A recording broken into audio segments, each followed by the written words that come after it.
weekend already started off being a very interesting conference. I've certainly learned a lot already.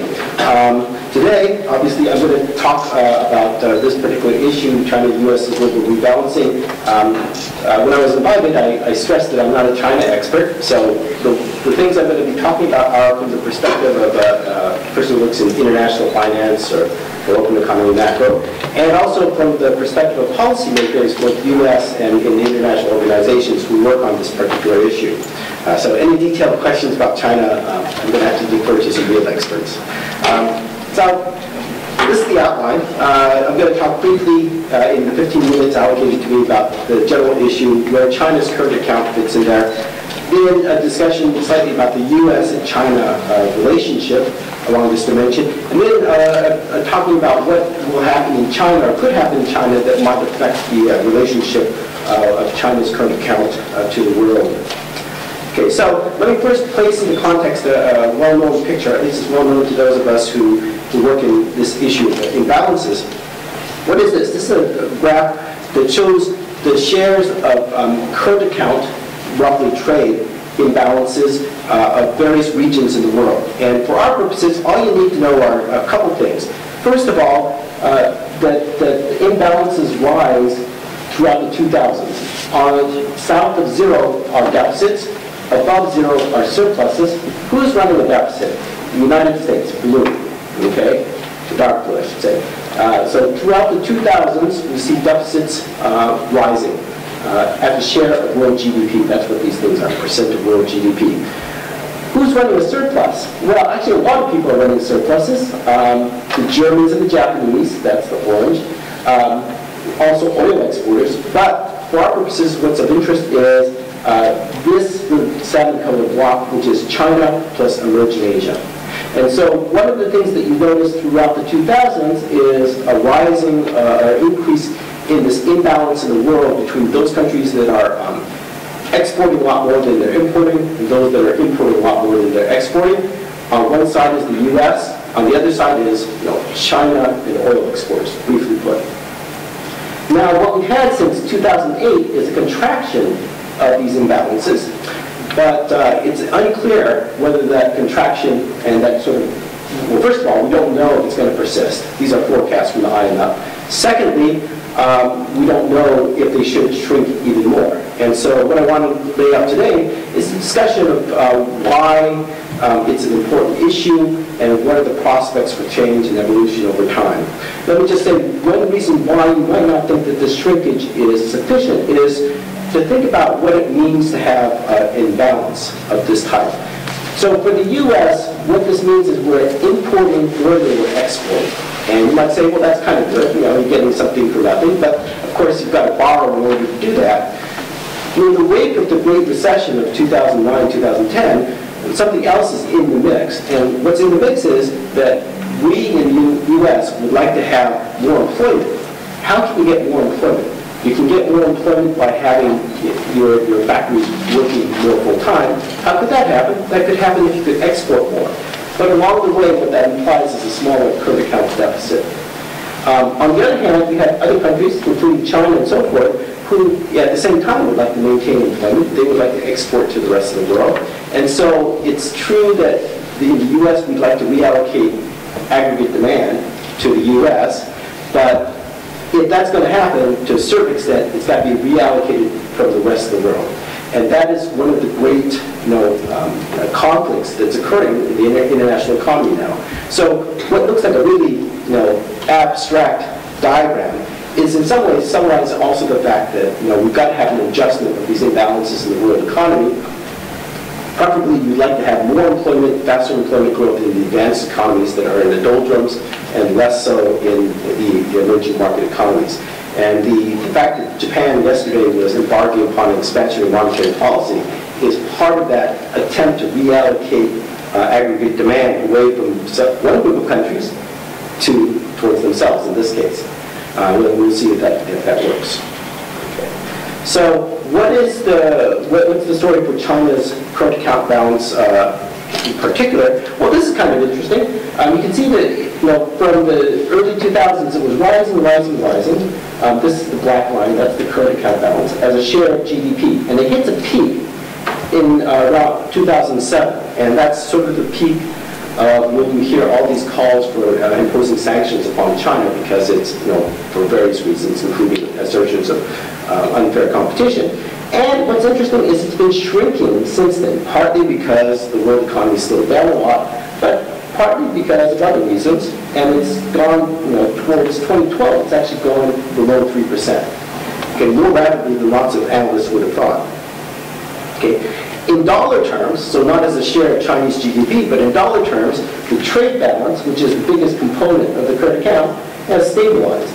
Okay, so you can see this flattening out just means in dollar terms, it's not growing larger.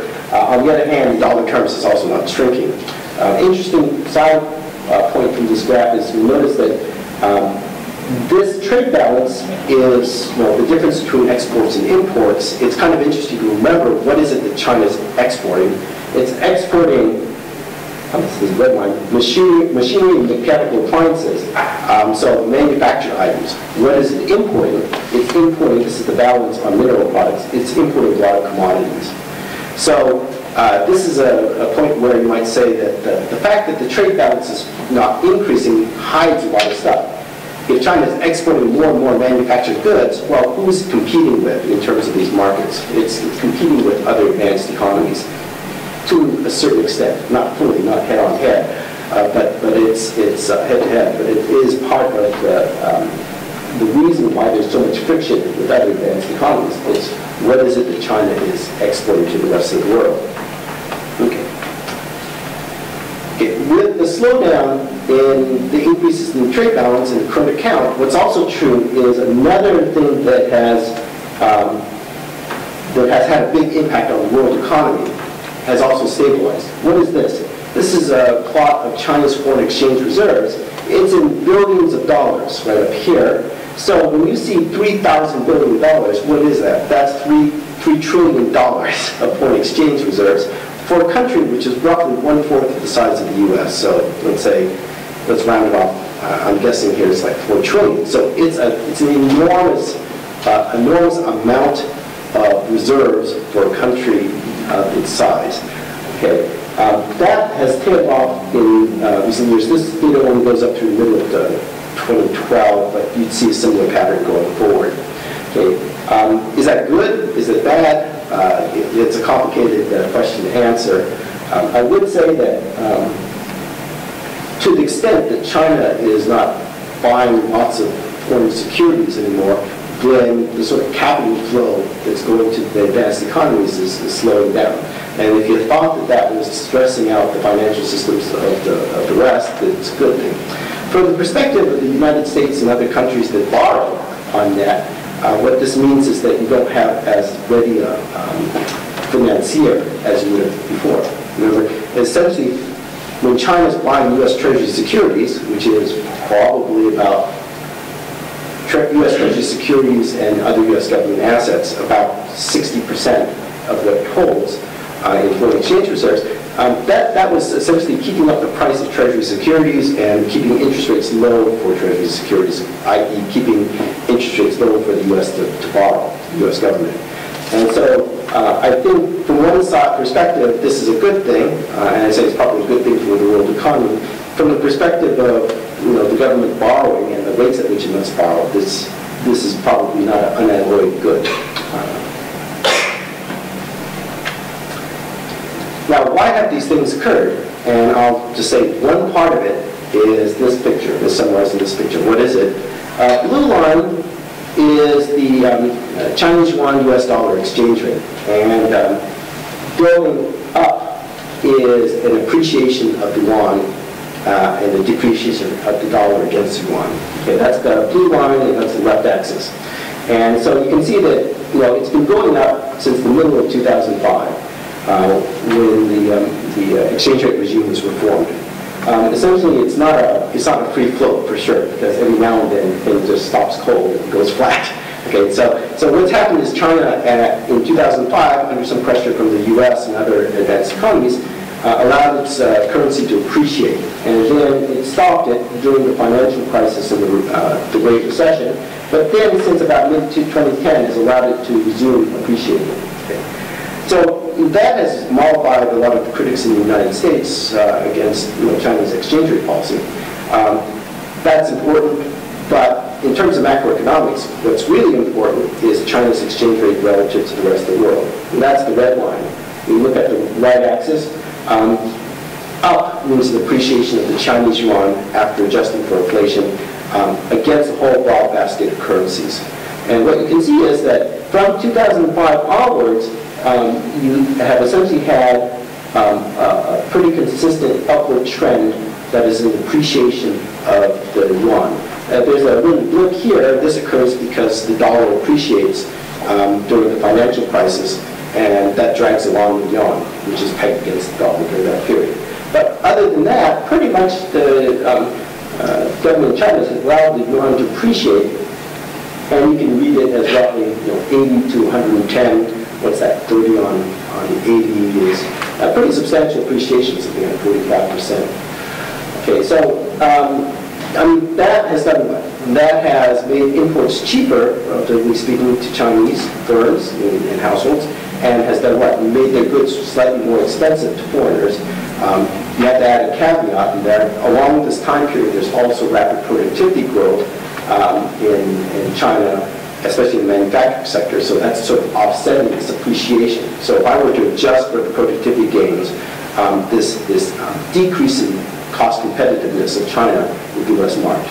But in general, what we do know is it seems to be the case that it's getting more expensive. Chinese goods are slightly more expensive relative to other goods over time. And that is one reason why you're seeing the decrease in exports from China relative to previously what was occurring, and an increase in imports. It's definitely not the entire answer. And I can speak from my personal experience trying to do research in this area. A lot of the variation in Chinese trade flows is inexplicable. I mean, there's just a lot going on that you cannot see, you cannot explain at the aggregate level. And that's probably because there's lots of other things that are going on within the Chinese economy structurally, plus lots of regulations, inducements, subsidies, and so forth, which are shifting over time, but are not clearly observable to those of us who are trying to do econometrics on data from abroad. Okay. Now, the Chinese yuan's movement is also important because other currencies follow. And so just looking at, in the previous picture you saw that the Chinese yuan appreciated starting again in 2010. And so here, just to confuse you, I plotted it the opposite direction so that down is appreciation. The one point I wanted to make clear is that this black line is the Chinese yuan against the US dollar in nominal terms. And all these other currencies are East Asian currencies. And so one point I'd make, it's not econometrically proven, but I think it's roughly true, is that as soon as China is the big player in currency values in East Asia, when it moves, the other currencies in East Asia tend to move. So movements in yuan give cover to other currencies to either appreciate or depreciate. So when the Chinese yuan moves, it's not just China that adjusts. In part, it's also the rest of East Asia. And so I talk about China a lot in my discussion of global imbalances, but along the way, what gets pulled along in terms of Chinese exchange rate policy is these other currencies, some of which are pertain to countries that are pretty large in terms of their exports, including, for instance, Korea. So just to reinforce the fact that what China does has a big influence on the other currencies in the region, and hence their tendency to export a lot more to the US or not. So, that being said, I just wanted to show you a picture of a forecast. And this is from the IMF. It doesn't mean that it's the gospel, that you can say this is actually going to happen. But it is an interesting point. So you can see up in this white area here is actual data as of July 2012. And these are the forecasts for what's going to happen to the Chinese current account. And so essentially, I just told you the Chinese current account has shrunk substantially. And you might have said, okay, that means the problem is solved. My point would be not yet. Partly because we don't know why the Chinese current account shrank so quickly. We don't know if it can bounce back quickly as well. And so if the yuan stays at its current rate, and the IMF does its forecast that way, it just says, okay, we do a forecast, but we can't just let everything change. We have to fix our exchange rates at a certain level to do a forecast. If they change, if the Chinese yuan were to stop appreciating, and productivity growth were to continue to proceed as it has, at least as IMF is projected, then what's going to happen is that the current account imbalance is going to resume. Okay, it's going to grow again. And as I said, against this backdrop of countries trying to shift aggregate demand towards themselves in this era where we've got high unemployment in the advanced economies, that's going to be a source of friction. By the way, I also want to mention this is the share of the Chinese current account as a proportion to world GDP. And that seems to go up faster. That's partly because of the scale, but it's also partly because even if the Chinese current account as a share of GDP were relatively constant, remember Chinese GDP is growing at, probably projected to grow at about 7 to 8% per year. So it's a bigger share of the world economy over time. So even if you had the Chinese current account constant, it would be increasing as a share of world GDP. Okay, so like I say, we're not out of the woods in terms of seeing sort of a rebalancing of these current accounts. Okay. Now, what about the U.S. And China problem or issue? And I say running out of time, so let me just quickly say this is a graph that shows. It's kind of interesting. Here's the overall Chinese trade balance, and here's the China-U.S. trade balance on goods, which is pretty much everything. And what you notice is that, gee, these two are almost the same size. So the Chinese surplus in total is almost equal to the Chinese surplus with the United States. You can view it from the U.S. perspective. So here's the U.S. net exports to GDP ratio as a ratio to GDP. Okay, so in total, we're a little bit over 3% at the end of 2012. If I exclude oil, we're down to like half a percentage point or so. What's interesting is that the U.S.-China goods balance, that is our trade deficit with the U.S. trade deficit with China, is bigger than our non-oil trade deficit with the rest of the world. So, I've tried to present some evidence that the imbalance has shrunk, but in some senses, the sources of friction between the U.S. and China remain. And so, for instance, I have a friend who's come up with these estimates that, if all the countries that were manipulating, quote unquote, their exchange rates were to stop manipulating, and manipulating, his definition is buying foreign exchange. If they were to stop manipulating their currencies, then U.S. employment would increase by 2 to 5 million. Okay. Do you believe those numbers? I don't know. I mean, a lot of assumptions go into it. But you can see that the source of the friction is, if we're running imbalances with certain countries, the temptation would be to say, well, we can boost our employment levels by reallocating aggregate demand to our own countries. Okay, so the sources of friction between the U.S. and China can, be reinvigorated, and we'll see. My guess is, for a variety of reasons, if you see continued growth in the U.S., those frictions, those pressures for protection will be minimized. But you never know. Finally, let me talk a little bit about China. You wouldn't think that this would lead to China, but this is my sort of perspective on why the policies that I mentioned aren't the only ones that are important for looking at imbalances with respect to China. So I've talked mostly about the exchange rate, but over a medium term, a more fruitful way of thinking about what determines the current account is the gap between savings and investment. And so those of you who suffered through class with me, this is deja vu. Aggregate GDP is the sum of consumption, investment, government spending, and net exports. But GDP has, spending is then going to become income, which can then be allocated to either consumption, savings, or be taxed by the government.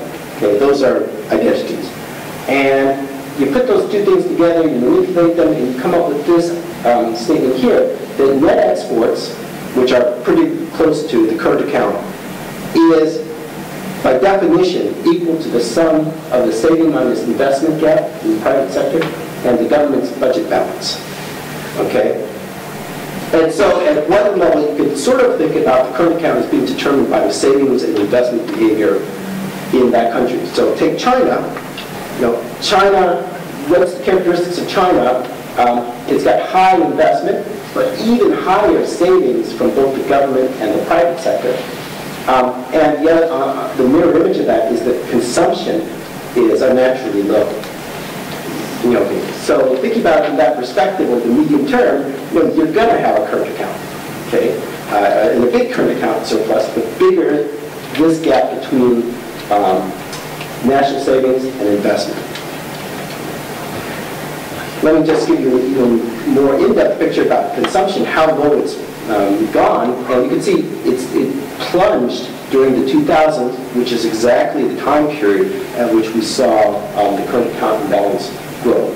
Okay, so in almost a mechanical sense, it's not surprising that we saw the current account surge during the 2000s. Now, what causes each of these things to move the way they do, that's a more complicated issue. Now, so signs of hope are here that consumption is rising, and that means holding everything else relatively constant, then you should see the current account shrink over time. Now, this is where the 12th fifth-year plan comes into play. I mean, there's a whole bunch of stuff in there, and I don't know how much commitment there is to each of those elements of the 5-year plan. But let me say, here are the things that sort of are important. Expanding service sector output.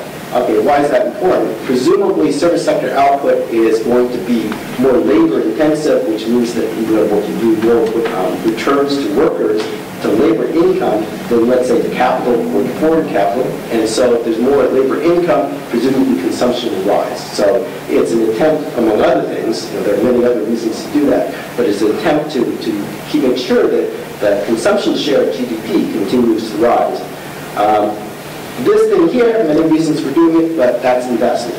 So that will also tend to reduce the current account balance. That's probably not its intent, but that will be part of the outcome. And then, there are these other things, which of course, as I say, they have other objectives, but if you can raise the minimum wage effectively, you'll never know if these things work. But if you can, that once again will increase the amount of labor income as a share of GDP, and that hopefully is going to push up consumption. There's probably also social welfare spending, which also will tend to reduce national savings. So there's a whole bunch of measures, if they're implemented, are going to help mitigate the problem of the current account imbalances looking forward. But it remains to be seen how effective the government is in terms of actually implementing these measures in a way that affects actual aggregate spending.